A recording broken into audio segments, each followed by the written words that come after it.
Daisy, हमारी flight अभी दिल्ली पहुंचने ही वाली है। वहां से हम अपने नए फ्लैट पर जाएंगे। उसके बाद मुझे माँ पापा से मिलने जाना होगा। पर क्या तुम मुझे अपने मॉम डैड से नहीं मिलवाओगे? हमारी नई नई शादी हुई है, मैं भी उनसे मिलना चाहती हूँ। अभी नहीं डार्लिंग, अभी सही समय नहीं आया है। हम अचानक से गए तो बात बिगड़ सकती है। पहले मैं उनसे बात कर लूं, उसके बाद मैं अपने आप तुम्हें वहां ले चलूंगा। रवि लंदन में नौकरी करता था।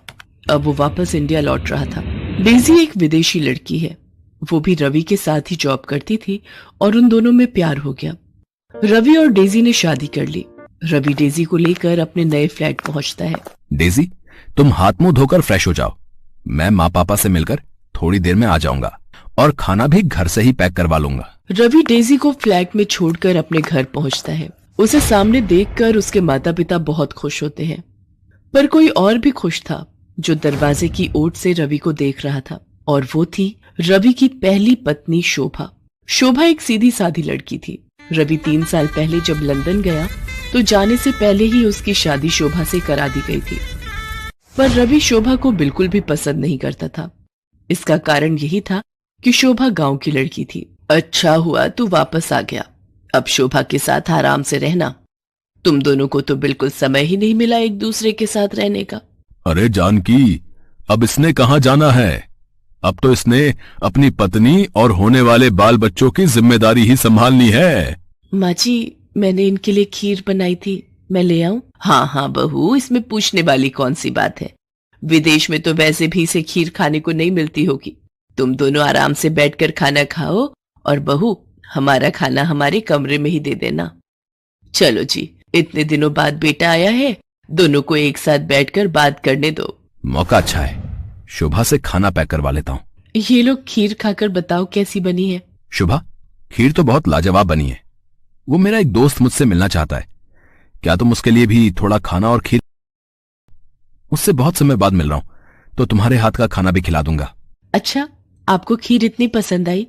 ठीक है, मैं खाना पैक कर देती हूँ। शोभा बेचारी रवि को डिब्बा भरकर खाना और खीर पैक करके दे देती है। वो तो ये सोच रही थी कि रवि को उसके हाथ का खाना पसंद आया है और वो अपने दोस्त के लिए लेकर जा रहा है, पर रवि तो ये खाना डेजी के लिए लेकर गया था। ऐसे ही कुछ दिनों तक रवि शोभा और घर वालों को बेवकूफ बनाकर डेजी के साथ रहता था। करवा चौथ का व्रत आने वाला था और शोभा इस व्रत को लेकर बहुत खुश थी, क्योंकि शादी के बाद पहली बार रवि उसके साथ था। नहीं तो 3 साल तक वो रवि के बिना ही व्रत रख रही थी। शोभा करवा चौथ के व्रत की तैयारियां कर रही थी। एक दिन वो मेकअप की दुकान से चूड़ियां खरीद रही थी। तभी डेजी भी उस दुकान पर शॉपिंग के लिए आती है। भैया, मुझे सभी रंगों की चूड़ियां देना। आपको पता है मेरा करवा चौथ का व्रत है। आप मुझे बढ़िया चूड़ियां दिखाना, जिससे मेरे पति मुझे तैयार होता देखे और मैं सबसे सुंदर लगूं। अगर आप बुरा न माने तो ये सब सुनना मुझे बहुत अच्छा लग रहा है। क्या आप बता सकती हैं कि ये सब आप अपने हस्बैंड के लिए क्यों कर रही हैं? आप तो विदेशी मेम साहब लग रही हो। आपको करवा चौथ के व्रत के बारे में नहीं पता? ये व्रत हर सुहागिन अपने पति की लंबी उम्र के लिए रखती है। आपकी शादी हो गई? जी, मेरी कुछ ही महीने पहले शादी हुई है। मैं भी इस व्रत को रखना चाहती हूँ।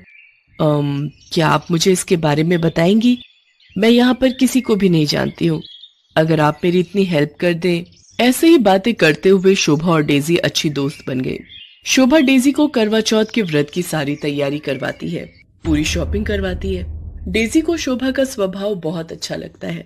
वो उसे अपना मोबाइल नंबर दे देती है और फोन पर बात करने के लिए कहती है। अगले दिन करवा चौथ का व्रत था। इधर शोभा भी तैयार हुई थी और उधर डेजी भी शोभा से फोन पर बात करके तैयार हो जाती है। डेजी, ये सब क्या है? तुमने आज लाल रंग की साड़ी पहन रखी है। बिल्कुल इंडियन स्टाइल में तुम तैयार हुई हो। वैसे आज ये सब क्यों?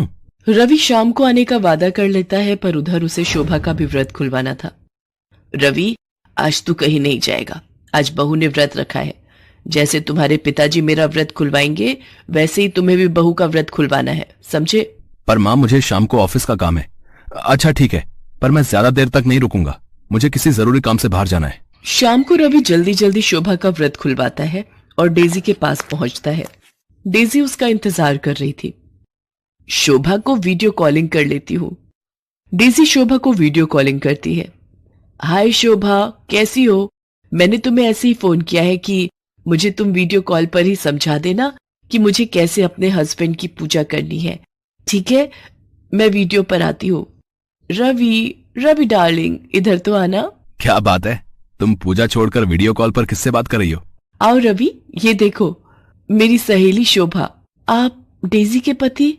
और फिर न चाहते हुए भी सारी सच्चाई सबके सामने आ जाती है। तुझे शर्म नहीं आई? एक पत्नी के होते हुए तूने इस विदेशी लड़की से ब्याह कर लिया। अरे शोभा, में क्या कमी थी जो तू इस विदेशी से शादी करके इसे साथ ले आया? मैं क्या करता? आप लोगों ने जबरदस्ती मेरी शादी एक ऐसी लड़की से करवा दी जो पढ़ी लिखी भी नहीं थी और जिसे शहर के कोई तौर तरीके नहीं आते थे। माँ, पिताजी, मैं डेजी से प्यार करता हूं, वो मेरी पत्नी है। मैं ये घर हमेशा के लिए छोड़कर जा रहा हूं। आप रखो अपनी बहू को अपने पास। क्या हुआ डेजी, चलो, तुम रुक क्यों गई? नहीं रवि, तुम शोभा को इतनी बड़ी सजा नहीं दोगे। ये तुमसे सच्चा प्यार करती है जैसे मैं तुमसे करती हूँ। शोभा की कोई गलती नहीं है, वो तुम्हारी पहली पत्नी है और मैं शोभा को छोड़कर कहीं नहीं जाऊंगी। डेजी का ऐसा व्यवहार देखकर शोभा और उसके सास ससुर हैरान रह जाते हैं। शोभा डेजी को गले लगा लेती है और उस दिन के बाद से देसी और विदेशी दोनों सौतन बहू बहनों की तरह रहने लगती हैं। रवि को भी अपनी गलती का एहसास हो जाता है और वो अपनी दोनों पत्नियों को बराबर का हक देता है।